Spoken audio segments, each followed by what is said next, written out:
Welcome back, lunatics. Alright, Chapter 4 Shadowland. Here we go. Let's get comfy. It's like almost 2 a.m. Almost 2 a.m. It's only just begun. Alright, get comfy here. Chapter 4 Shadowland. Danny weakened and went up for his milk and cookies at 4:15. He gobbled them while looking out the window, then went in to kiss his mother, who was lying down. She suggested that he stay in and watch Sesame Street. The time would pass faster, but he shook his head firmly and went back to his place on the curb. Now it was 5 o'clock, and although he didn't have a watch and couldn't tell time too well yet anyway, he was aware of passing time by the lengthening of the shadows and by the golden cast that was now tinged the afternoon light. Turning the glider over in his hands, he sang under his breath, "Skip to my loo, and I don't care. Skip to my loo, and I don't care. My master's gone away. Loo, loo, loo, skip to my loo." They had sung that song all together at the Jack and Jill nursery school he had gone to back in Stovington. He didn't go to nursery school out here because Daddy couldn't afford to send him anymore. Where were we? He knew his mother and father worried about that, worried that it was adding to his loneliness, and even more deeply unspoken between them that Danny blamed them. But he didn't really want to go to that old Jack and Jill anymore. It was for babies. He wasn't quite a big kid yet, but he wasn't a baby anymore. Big kids went to the big school and got a hot lunch. First grade next year. This year was some place between being a baby and a real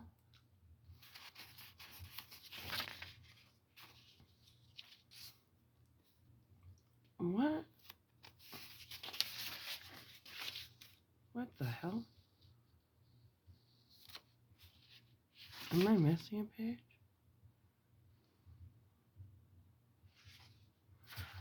I'm a real kid. Sorry. Let's reread that paragraph. I fucked up. Okay. Or the end of it. He wasn't quite a big kid yet, but he wasn't a baby anymore. Big kids went to the big school and got a hot lunch. First grade next year. This year was someplace between being a baby and a real kid. It was all right. He did miss Scott and Andy, mostly Scott, but it was still all right.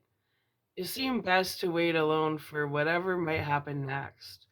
He understood a great many things about his parents, and he knew that many times they didn't like his understandings and many other times refused to believe them. I get you, Donnie. But someday they would have to believe. He was content to wait.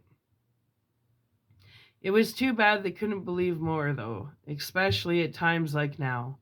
Mommy was lying on her bed in the apartment, just about crying. She was so worried about Daddy.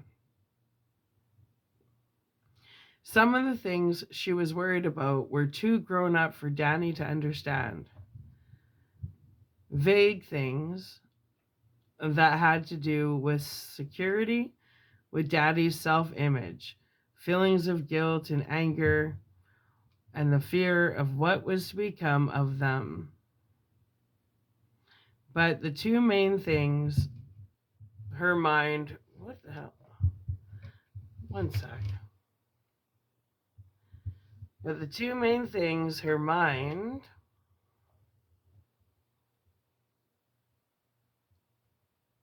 Oh my god, hold on a sec. Something.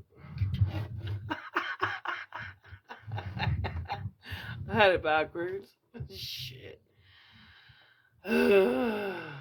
See, something's screwing with me. It's the moon energy. Okay, let's just go back a little bit. He understood a great many things about his parents, and he knew that many times they didn't like his understandings and many other times refused to believe them. But someday they would have to believe. He was content to wait. It was too bad they couldn't believe more, though, especially at times like now. Mommy was lying on her bed in the apartment, just about crying. She was so worried about Daddy. Some of the things she was worried about were too grown up for Danny to understand. Vague things that had to do with security, with Daddy's self image, feelings of guilt and anger, and the fear of what was to become of them. But the two main things on her mind right now were that Daddy had a breakdown in the mountains. Then why doesn't he call? Or that Daddy had gone off to do the bad thing. Danny knew perfectly well what the bad thing was since Scotty Aronson, who was 6 months older, had explained it to him. Scotty knew because his daddy did the bad thing too. Once Scotty told him his daddy had punched his mom right in the eye and knocked her down. Finally, Scotty's dad and mom had gotten a divorce over the bad thing. And when Danny had known him, Scotty lived with his mother and only saw his daddy on weekends. The greatest terror of Danny's life was divorce, a word that always appeared in his mind as a sign painted in red letters, which were covered with hissing poisonous snakes. In divorce, your parents no longer lived together. They had a tug of war over you in court, tennis court, badminton court. Johnny wasn't sure which or if it was some other, but Mommy and Daddy had played both tennis and badminton at Stovington, so he assumed it could be either. And you had to go with one of them, and you practically never saw the other one. And the one you were with could marry somebody you didn't even know if the urge came on to them. The most terrifying thing about divorce was that he had sensed the word or concept or whatever it was that came to him in his understandings, floating around in his own parents' heads. Sometimes diffuse and relatively distant, sometimes as thick and obscuring and frightening as thunderheads. It had been that way after Daddy punished him for messing the papers up in his study, and the doctor had to put his arm in a cast. That memory was already faded, but the memory of the divorce thoughts was clear and terrifying. It had mostly been around his mommy that time, and he had been in constant terror that she would pluck the word from her brain and drag it out of her mouth, making it real. Divorce. It was a constant undercurrent in their thoughts, one of the few he could always pick up, like the beat of simple music. But like a beat, the central thought formed only the spine of more complex thoughts, thoughts he could not as yet even begin to interpret. They came to him only as colors and moods. Mommy's divorce thoughts centered around what Daddy had done to his arm and what had happened at Stovington when Daddy lost his job. That boy, that George Hatfield who got pissed off at Daddy and put the holes in their bugs' feet. Daddy's divorce thoughts were more complex, colored dark violet and shot through with frightening veins of pure black. He seemed to think they would be better off if he left. The things would stop hurting.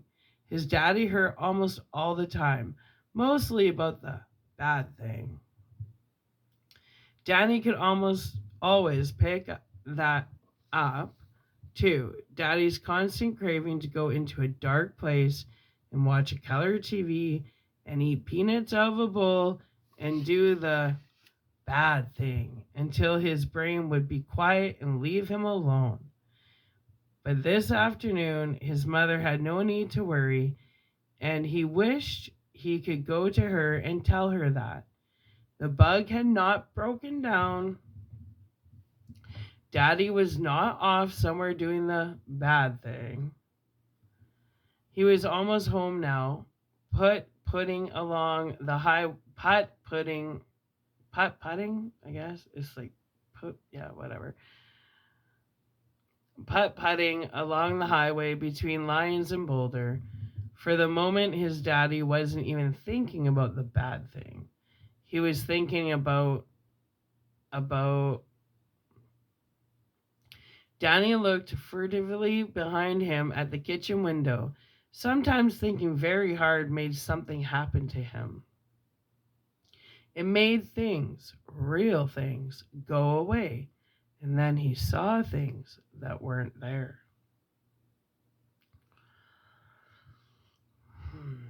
Once, not long after they put the cast on his arm, this had happened at the supper table. They weren't talking much to each other then, but they were thinking, oh yes. The thoughts of divorce hung over the kitchen table like a cloud full of black rain. Pregnant, ready to burst. It was so bad he couldn't eat. The thought of eating with all that black divorce around him made him want to throw up.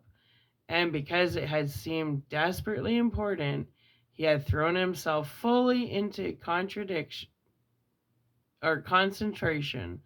and something had happened. When he came back to the real things, he was lying on the floor with beans and mashed potatoes in his lap, and his mommy was holding him and crying, and Daddy had been on the phone. He had been frightened. He tried to explain to them that there was nothing wrong, that this sometimes happened to him when he concentrated on understanding more than what normally came to him. He tried to explain about Tony, who they called his invisible playmate. Tony. His father said he's having a hallucination. Hallucination, that's how it's written. H-A space L-O-O space S-I-N space N-A-T-I-O-N. That's why I sounded like I didn't know what I was reading. Anyway, his father said he's having a hallucination. He seems okay, but I want the doctor to look at him anyway. After the doctor left, Mommy had made him promise to never do that again, to never scare them that way, and Danny had agreed. He was frightened himself because when he had concentrated his mind, it had flown out to his daddy, and for just a moment, before Tony had appeared, far away as he always did, calling distantly, and the strange things had blotted out their kitchen and the carved roast on the blue plate. For just a moment, his own consciousness had plagued through his daddy's darkness to an incomprehensible word, much more frightening than divorce, and that word was suicide. Danny had never came across it again in his daddy's mind, and he had certainly not gone looking for it. He didn't care if he never found out exactly what that word meant. But he did like to concentrate, because sometimes Tony would come. Not every time. Sometimes things just got woozy and swimmy for a moment and then cleared. Most times, in fact. But at other times, Tony would appear at the very limit of his vision, calling distantly and beckoning. It had happened twice since they moved to Boulder, and he remembered how surprised and pleased he had been to find Tony had followed him all the way from Vermont. So all his friends hadn't been left behind after all. The first time he had been out in the backyard and nothing much had happened. Just Tony beckoning and then darkness, and a few moments later he had come back to real things with a few vague fragments of memory, like a jumbled dream. The second time, 2 weeks ago, had been more interesting. Tony beckoning, calling from 4 yards over, Danny, come see. It seemed that he was getting up, then falling into a deep hole, like Alice in Wonderland. Then he had been in the basement of the apartment house, and Tony had been beside him, pointing into the shadows.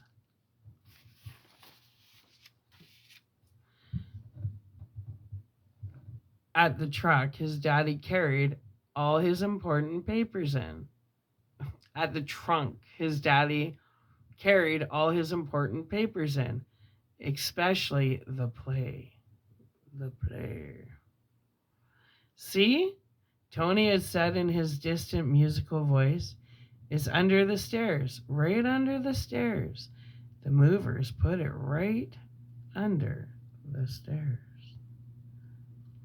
Danny had stepped forward to look more closely at this marvel, and then he was falling again, this time out of the backyard swing, where he had been sitting all along. He had gotten the wind knocked out of him too.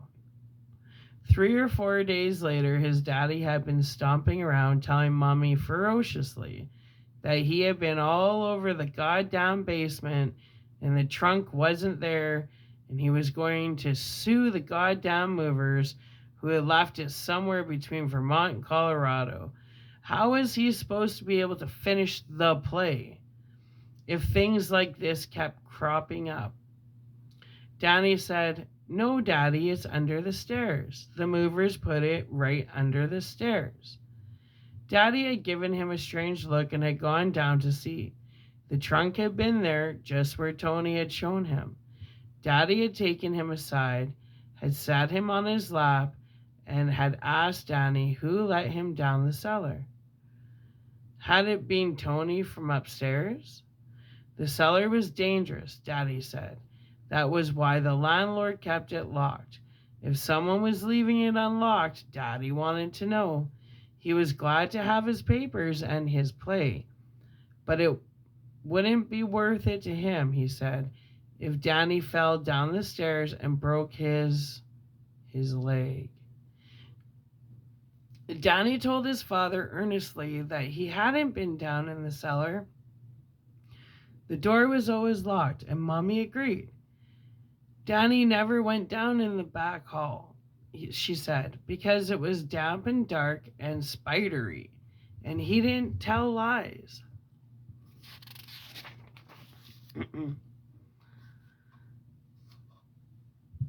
Then how did you know, Doc? Daddy asked. Tony showed me. His mother and father had exchanged a look over his head. This had happened before from time to time. Because it was frightening, they swept it quickly from their minds. But he knew they worried about Tony, Mommy especially, and he was careful about thinking the way that they could make Tony come where she might see.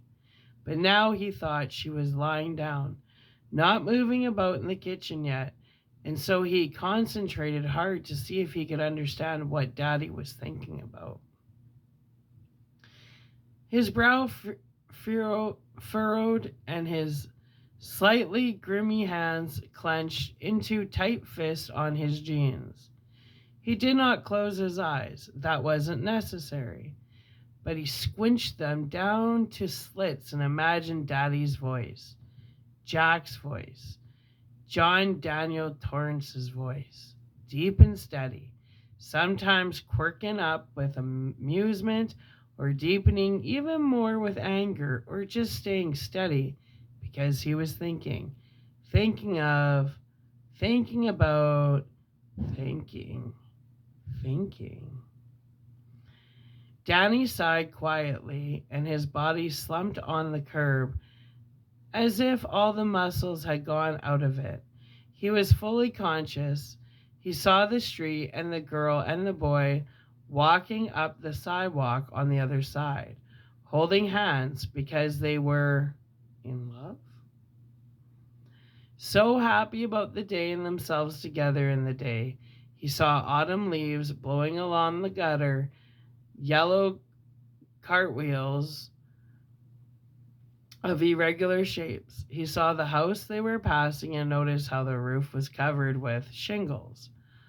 I guess it'll be no problem if the flashing's okay. Yeah, that'll be all right.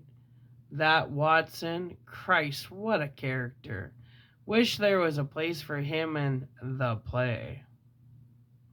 I'll end up with the whole fucking human race in it if I don't watch. Out. Yeah, shingles. And there were nails out there. Oh shit, forgot to ask him. Well, they're simple to get. Sidewinder, hardware stores, wasps, they're nestling this time of year. I might want to get one of those bug bombs in case they're there when I rip up the old shingles, new shingles, old shingles. So that's what he was thinking about. He had gotten a job and was thinking about shingles.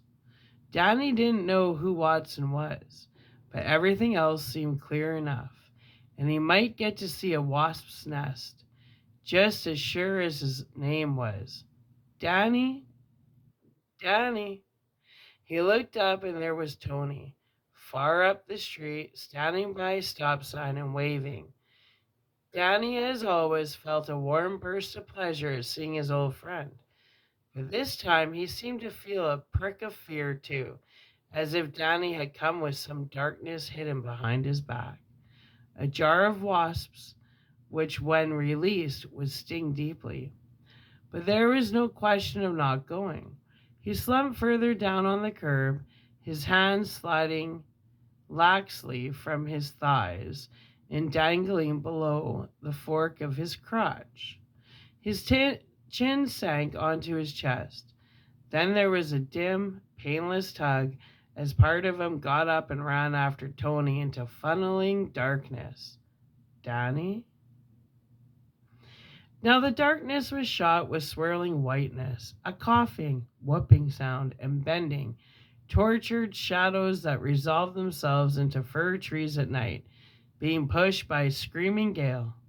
Snow swirled and danced, snow everywhere. Too deep, Danny said from the darkness, and there was a sadness in his voice that terrified Danny. Too deep to get out. Another shape looming, rearing, huge and rectangular.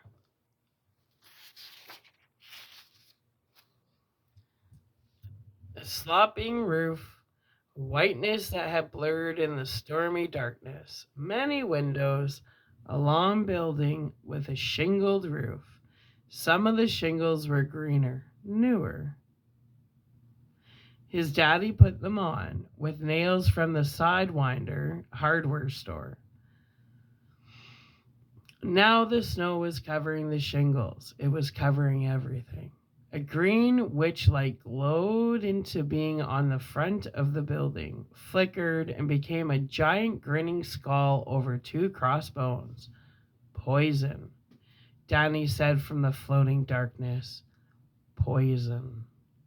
Other signs flickered past his eyes, some in green letters, some of them on boards stuck at leaning angles into the snowdrifts. No swimming, danger. Live wires. This property condemned. High voltage. Third rail. Danger of death. Keep off.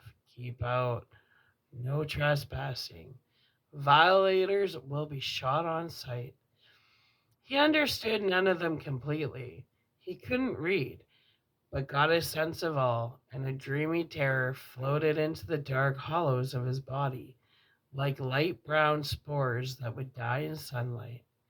They faded.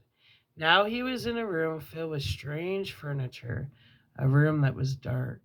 Snow spattered against the windows like thrown sand. His mouth was dry, his eyes like hot marbles. His heart um, trip hammering in his chest. Outside, there was a hollow, booming noise, like a dreadful door being thrown wide. Footfalls. Across the room was a mirror, and deep down in its silver bubble, a single word appeared in green fire, and that word was red rum. The room faded. Another room he knew, would know, this one. An overturned chair, a broken window with snow swirling in. Already it had frosted the edges of the rug. The drapes had been pulled free and hung on their broken rod at an angle. A low cabinet lying on its face.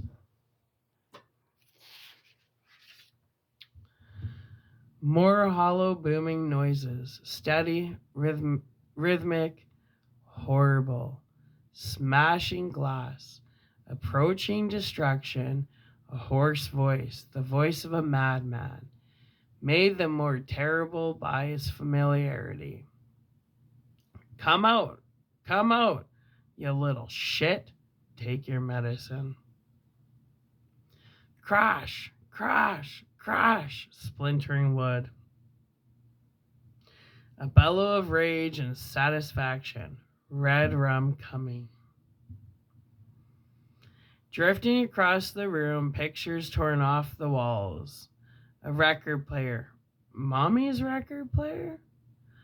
Overturned on the floor, her records.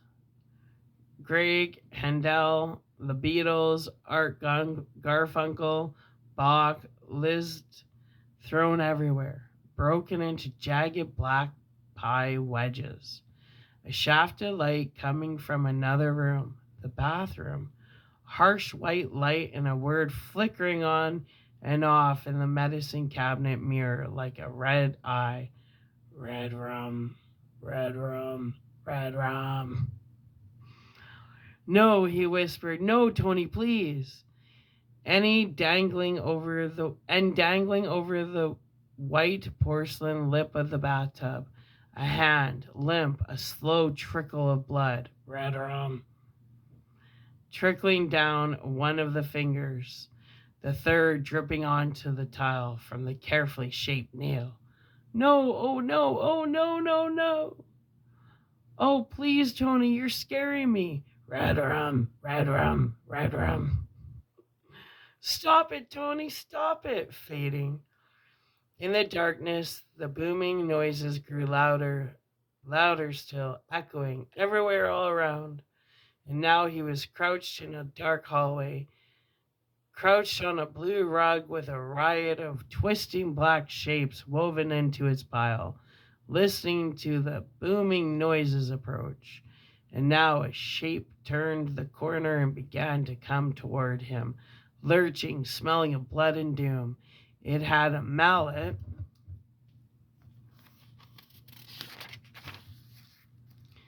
in one hand, and it was swinging it in one hand, and it was swinging it red rum from side to side in vicious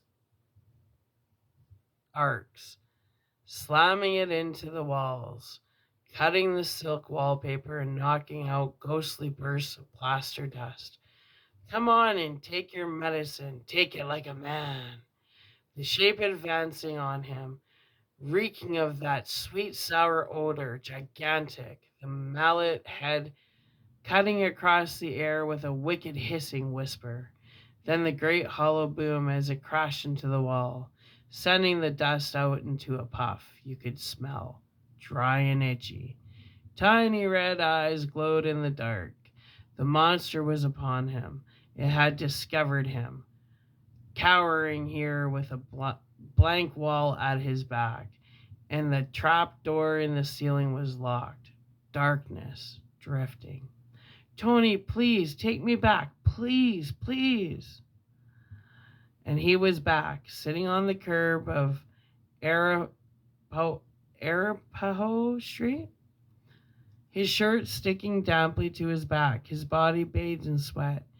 In his ears, he could still hear that huge, booming sound and smell his own urine as he voided himself in the extremity of his terror.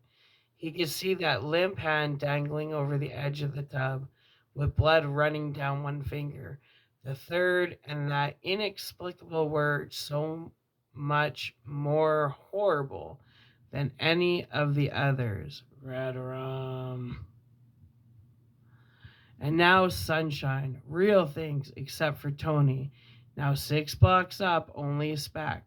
Standing on the corner, his voice faint and high and sweet. Be careful, Doc.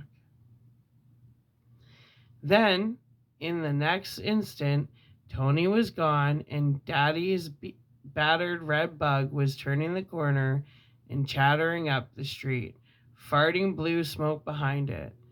Danny was off the curb in a second, waving, jiving from one foot to the other, yelling, Daddy! Hey! Dad! Hi! Hi! His daddy swung the VW into the curb, killed the engine, and opened the door. Danny ran towards him and then froze. His eyes widening. His heart crawled up into the middle of his throat and froze solid. Beside his daddy, in the other front seat, was a short-handled mallet, its head clotted with blood and hair. Oh, I just got shivers reading that. Eesh. Then it was just a bag of groceries. Danny, you okay, Doc? Yeah, I'm okay. He went to his daddy and buried his face in Daddy's sheepskin-lined denim jacket and hugged him tight, tight, tight. Jack hugged him back, slightly bewildered. Hey, you don't want to sit in the sun like that, Doc. You're dripping sweat. I guess I fell asleep a little. I love you, Daddy. I've been waiting. I love you too, Dan. I brought home some stuff. Think you're big enough to carry it upstairs? Sure am. Doc Torrance, the world's strongest man, Jack said, and ruffled his hair, whose hobby is falling asleep on street corners. Then they were walking up to the door, and Mommy had come down to the porch to meet them, and he stood on the second step and watched them kiss. They were glad to see each other. Love came out of them the way love had come out of the boy and girl walking up the street and holding hands. Danny was glad. The bag of groceries, just a bag of groceries, crackled in his arms. Everything was all right. Daddy was home. Mommy was loving him. There were no bad things, and not everything Tony showed him always happened.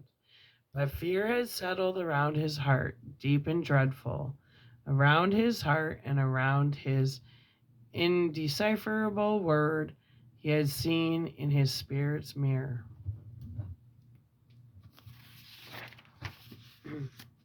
Oh, okay. Well, that was the end of chapter 4, you little lunatics. I'm going to upload this. And we might get into chapter 5. Probably. Maybe. We'll see how I feel once this is uploaded. All right.